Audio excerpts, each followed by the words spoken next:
Good morning or good afternoon. I hope you are well. I am very happy and honored to be with you.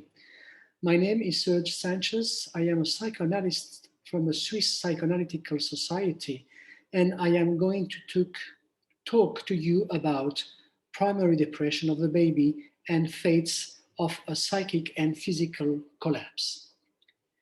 Clinical history. Noah's mother, aged 22, consulted me in November 2010 for an anxiety depressive state with a background of severe borderline personality disorder. In December 2010, Noah's mother had an early miscarriage followed by a new pregnancy. Noah was 9 months old at this time. When she talks to me about this event, she shows no emotional pain. She talks to me about Noe as if he were autistic. She will consult the university hospital in the spring of 2011.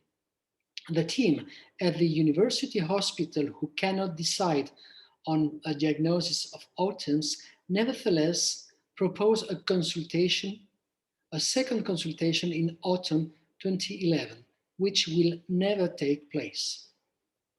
On my return from summer holidays, the mother shows me a video that the parents have filmed.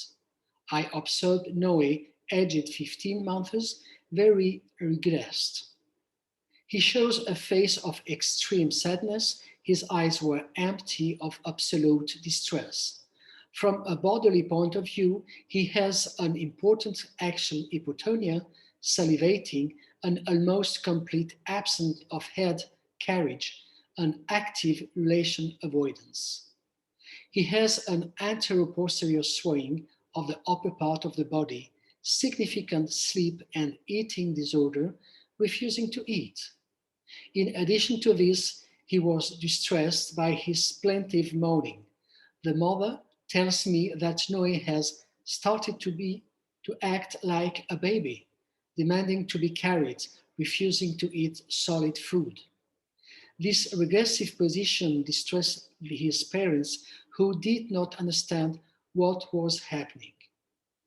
The father saw in his refusal to eat his own moments as a child when he was opposed to his own parents.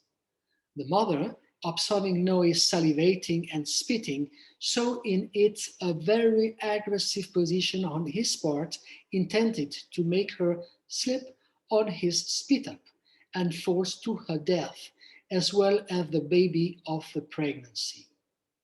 She will give birth to her second child, Noe Brothers, in December 2011.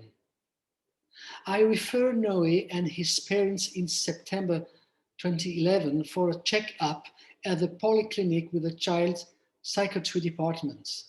In connection with parental exhaustion, he was admitted to the General Hospital in pediatrics. The doctors, fearing a situation of abuse, placed him in an emergency educational structure for 3 months. The parents were lost, feeling betrayed and persecuted by the system. At home, the family situation was catastrophic and conflictual. Noe is frightening. The parents' projections are such that they think that Noe is an incarnation of the devil, and it is said, according to the cultural father of Haitian origin, that the first boy of each generation will bring misfortune. The parents close themselves off to any empathy, to receptivity towards Noe. They choose me to take care of their child, his aggressiveness and his bewitchment. I then begin an analysis with 3 45-minute sessions per week in my private practice. Noe was 30 months old. Noah remained the target of negative projection, his younger brother remaining the good object. Noah was the bad one and the persecutor. In October 2018, the mother appealed to the child protection authority and decided that she would no longer be legally responsible for a child. At that moment, a foster family was sought. In the summer of 2019, Noe leaves his institution to live with this foster family. I have entitled the sessions I'm Lost, Evacuating Toxic Thoughts, I Find the Beam Falling Again. Noe is between 32 and 36 months old. Session. There were with some beginnings of session when where the toys were dumped with crash on the floor and where he said to me with a lost empty look, which generated in me a lot of sadness, anxiety, emptiness, disorientation, boredom, he says, "You are driving." I answer, "I'm driving?" He says, "Yes." Lost, I take a car and I drive. I can't even turn around. Nothing else happens in these sessions. I feel empty, bored. I fall asleep. Then he follows me, glued to my wheels. This went on for months.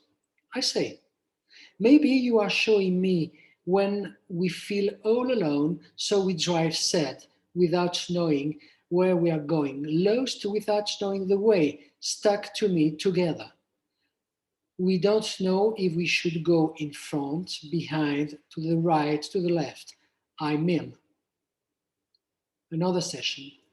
At the end of 2012, Noe started to ride freely without following me bumper to bumper. As he moves freely around the room, I no longer feel lost, anxious, disoriented, sad, or bored. Our cars say hello and say goodbye to each other when they pass each other.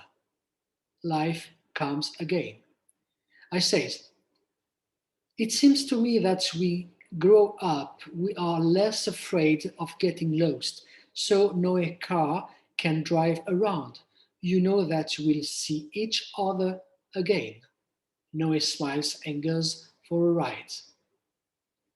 Sometimes, with a game of the turn of the car that meet and separate, the cars drive and honk toot toot. This is new. The meeting and separation are played over and over again. Then there are accidents that cause the cars fall to the ground. We go to pick them up and fix them. There is clearly a complexification of sins.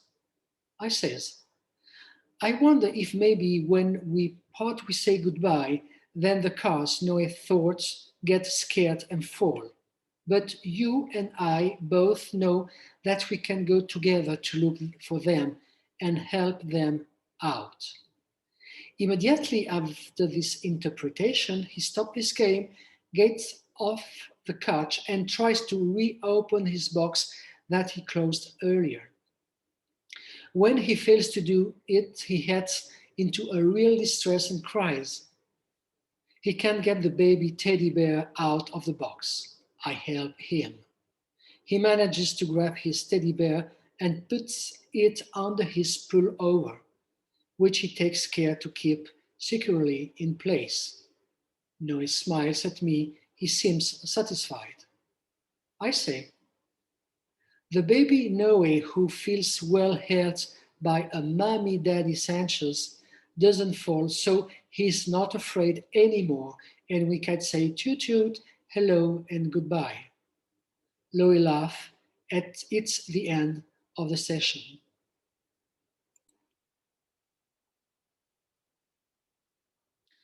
Another sessions. I play that I must sleep. I am awaked by his cries. Help! He pretends to fall off the couch. I sense my intuition that an interpretation is not going to help. I hold him by the trousers. At other times, he tells me that I must sleep, and when I continue to pretend to sleep, he falls off the couch. At other time, he is very sad and desperate, and he pretends to fall when I don't understand that he's telling me, what he's telling me, or when we meet again after a longer absence than the established rhythm of sessions, Monday, Tuesday, Friday. I say, I wonder when Mommy Daddy Sanchez doesn't quite understand what you're telling me, so it's like a baby Noe falling down, a baby Noe that I don't quite hold in my thought and I in my head, my mind.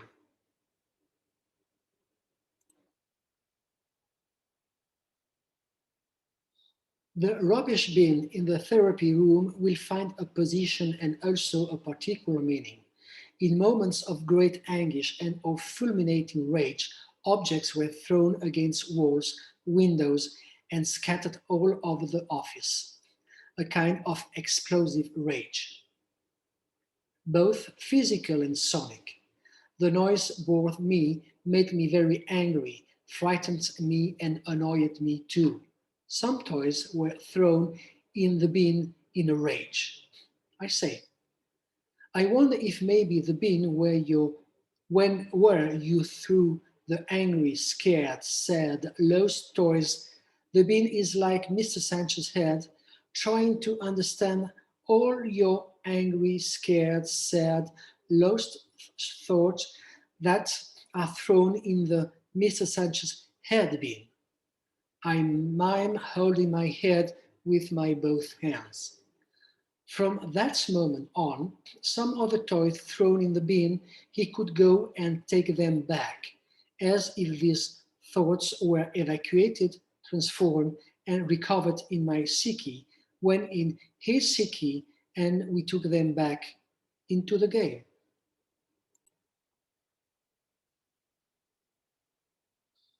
Comments. From a state of absolute emptiness, of primitive disaster according to Bion, where we wandered bumper to bumper, we moved on to moments where he was able to circulate as he wanted, taking more and more possession of his ego.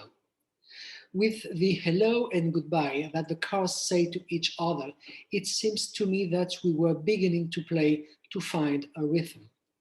The presence of the braced analyst made it possible to bring through the repetitive sequences. By the end of December 2012, Noé was enacting a primarily bodily collapse that he had not been able to enact in September 2011 because the psychic and physical collapse were real. Following the work of Spitz, Dustin highlights this particularity, which is the collapse of the body and a psychic collapse linked to a depression of the environment of the child. These repetitive sequences of falling when I had to play at sleeping and when I really did fall asleep for a brief moment and he played at falling, questions me about the consequences of the gap between my physical presence and my psychic absence. I was living with this clinic what Kreisler proposed as a hypothesis of a depressive disorganization in babies, sitting green dead mother. Green theorized the dead mother not as the actual death of the mother, but rather the death of the imago of the mother in the child's psyche, an imago that dies as a result of maternal depression, transforming the object that is alive, with that is a source of vitality for the child, into an atonic, distant figure that he made me live and feel. The moments of boredom, of confusion when his gaze was lost in the void, generated in me a loss of sadness, anguish, confusion, chaos, where I think is a clinic of the negative. What was erased, this clinic of emptiness, of disarray, of enigma, of confusion, he communicated it to me by projective identification. This required for me to develop my negative capacity, to be able to support not understanding, to remain in doubt, in mystery, and to support the state without persecution, and to try to recover a capacity to think. When the only communication through projective identification were boredom and the frightening projection of toys, the erasing of representation, how to work it, how to think it.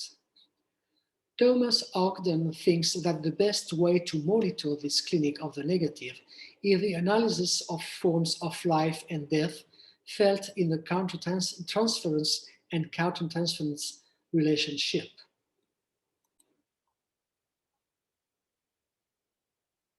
I have entitled these sessions My Reverie.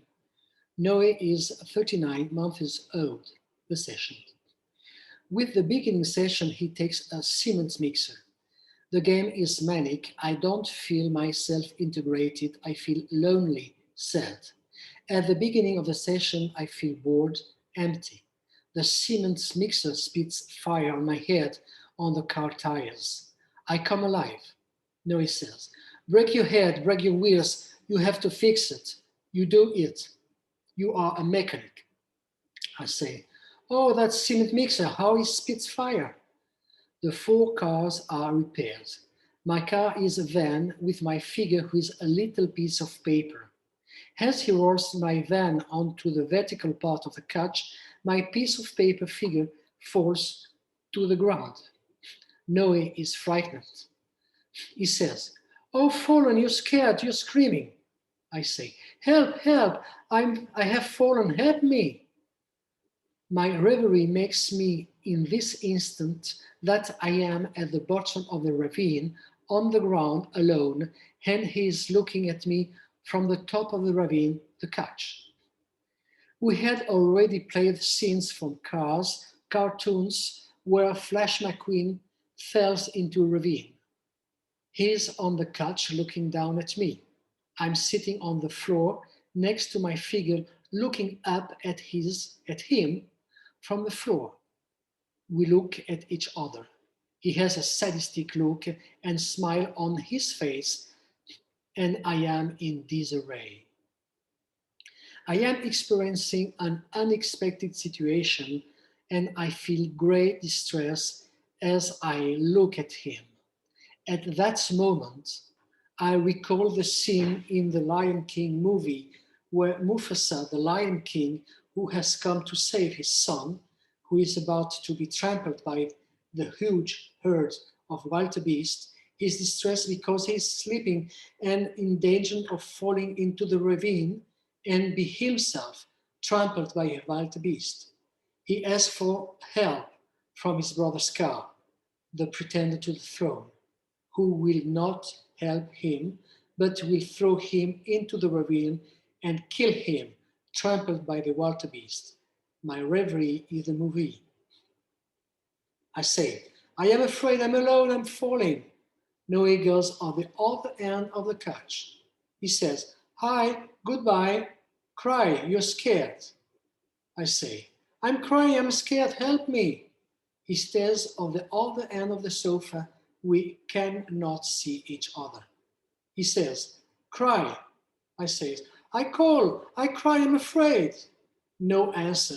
He comes back twice, looks at me and leaves. He says, cry, fear, with force. Finally, he goes to get the fire truck and some tapes and finally tries to get me out of the situation by coming to the bottom of the ravine with the fire truck. With my help, we try to tape up my paper figure, which doesn't hold and falls down again when he tries to pull me up. He says, no place. My figure stays at the bottom of the ravine. I say, I wonder if maybe I, Mr. Sanchez, when I don't quite understand what you are telling me, it's like there is no place in my head to understand you. So you fall and you feel all alone and scared.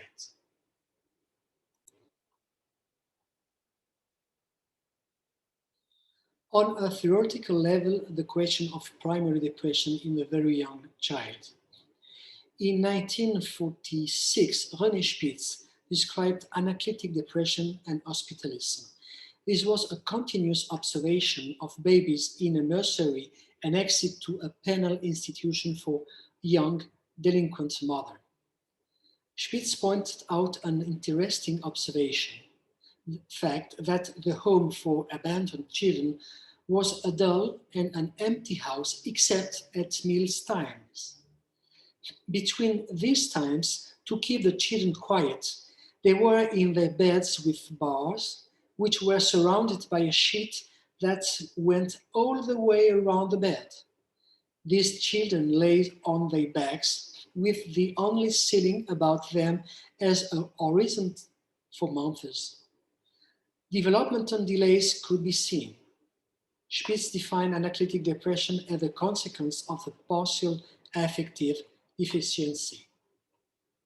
Kreisler in 1983 described this psychic withdrawal, decreased in initiative and response to solicitation, communication failures, impulsive starting without blinking, fleeting turning away when approached or held, piercing or glazed expression of the gaze, worried baby, loss of anxiety in front of strangers, interest in inanimated objects to the detriment of contact for human relation, monotony and repetition of gestures.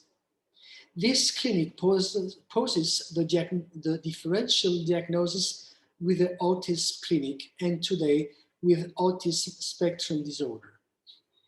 And at the beginning, it is very difficult to make the difference. It would be necessary to be able to psychically feed the child with a therapeutic process of analytical types to cease to develop, to deploy the apparatus to think the thoughts and the construction of thoughts and to follow the process. The child with kernel autism evolving more slowly or not evolves. Conclusions.